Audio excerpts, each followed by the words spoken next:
వ మేడే ఉత్సవాలను ఎస్బీఎన్కేఎస్ ఆధ్వర్యంలో ఘనంగా నిర్వహించుకున్నాయి. పూర్తి భవన నిర్మాణ కార్మిక సంఘం మహబూబాద్ జిల్లా కమిటీ నుంచి తొర్రూరు మండలము డివిజన్ కమిటీల ఆధ్వర్యంలో జెండావిష్కరణ చేసుకుని ఘనంగా నివాళులర్పించారు. జనగామ జిల్లా పాలకుర్తి మండలము పావిలాల గ్రామంలో శ్రీకాకుళ నగర అమరవీరుల త్యాగాల జెండాను ఎగరవేసి నివాళులు అర్పించడం జరిగినది. ఈ సందర్భంగా సూర్యాపేట జిల్లా నాగారం మండలం ఈటూరు గ్రామంలో గ్రామ కమిటీ ఆధ్వర్యంలోని అవిలమల్లు కుమారు నాయకత్వంలో జెండా ఆవిష్కరించుకోవటం జరిగినది. ఈ జెండా ఆవిష్కరణలో భాగంగా కమిటీ సభ్యులు మొత్తం పాల్గొని ఘనంగా చికాగో అమరవీరులకు నివాళులు అర్పించడం కూడా జరిగినది. ఈ సందర్భంగా ఇదే సందర్భంలో నాగారం మండలంలోని వివిధ గ్రామాల నుంచి ఉన్న పెయింటర్స్ మొత్తం కలిసి అసోసియేషన్గా ఏర్పడి ఈ సంవత్సరం మేడే ఉత్సవాలలో ఏఆర్కేఎస్ఎస్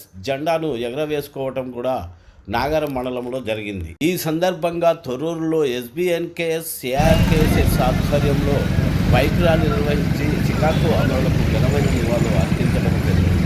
ఈ సందర్భంగా డివిజన్ అధ్యక్షులు కోశాధికారులు ఈ మేడే ఉత్సవాలను ఉద్దేశించి మాట్లాడడం జరిగింది.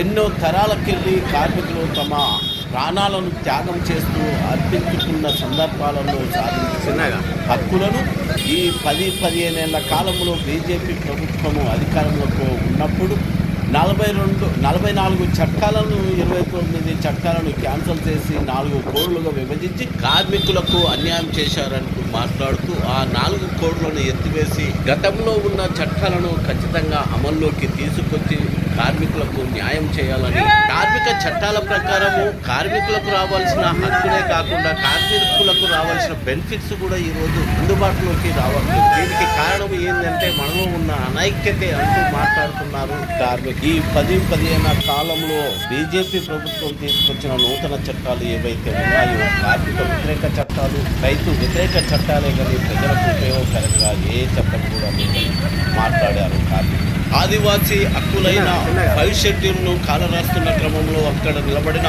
ప్రజా ఉద్యమకారులు ఆ ఆదివాసీ హక్కుల కోసం నిలబడి కొట్లాడుతుంటే యుద్ధం ప్రకటించి ఆదివాసులను 6 ఏళ్ల పాప కానించి వృద్ధ ముసలి వాళ్ళను కూడా వదలకుండా ఎన్కౌంటర్ పేరుట పాల్చి చంపి ఎన్కౌంటర్ కథలల్లుతున్న సందర్భంలో జీవిస్తున్నాం. ఈ జీవన విధానాన్ని ఇలాగే కొనసాగిద్దామా, ముందుకు పోతూ హక్కుల సాధనలో ఐక్యంగా కదులుదామా? ఈ విషయాలపైన ప్రజలు, ప్రజాస్వామికవాదులు దృష్టి సారించాలని మాట్లాడుతున్నారు.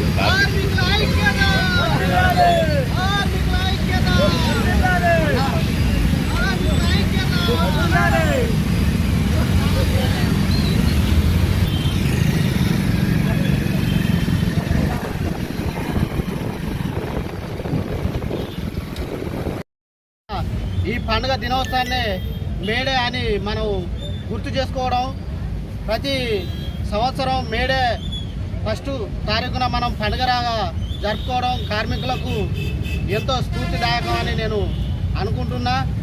అలాగే మనం తెలుసుకోవాల్సింది చాలా ఉన్నది.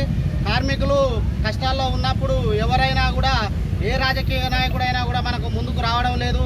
మనల్ని గుర్తించి రాజకీయంగాను, పరోక్షంగాను, ప్రత్యక్షంగాను మనకు ఇస్తున్న సంక్షేమ పథకాలను మనకు స్పెషల్గా ఏదైతే మనకు భావించి కేటాయించిందో అది మనకు అందే విధంగా మనమే ఉపయోగించుకొని వారితో పోట్లాడి మనం కార్మిక చట్టాల నుంచి పొందే లబ్ధిని మనం సమచిత్తంగా పొందవచ్చని మనం గ్రహించుకోవాలని కార్మికులకు నేను తెలియజేస్తున్నాను.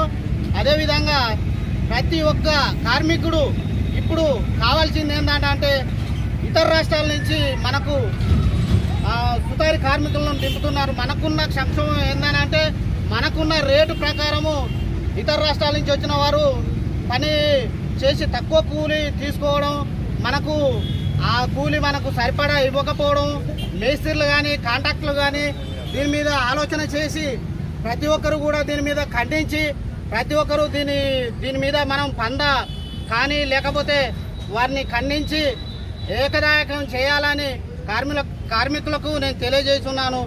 May Day May Day.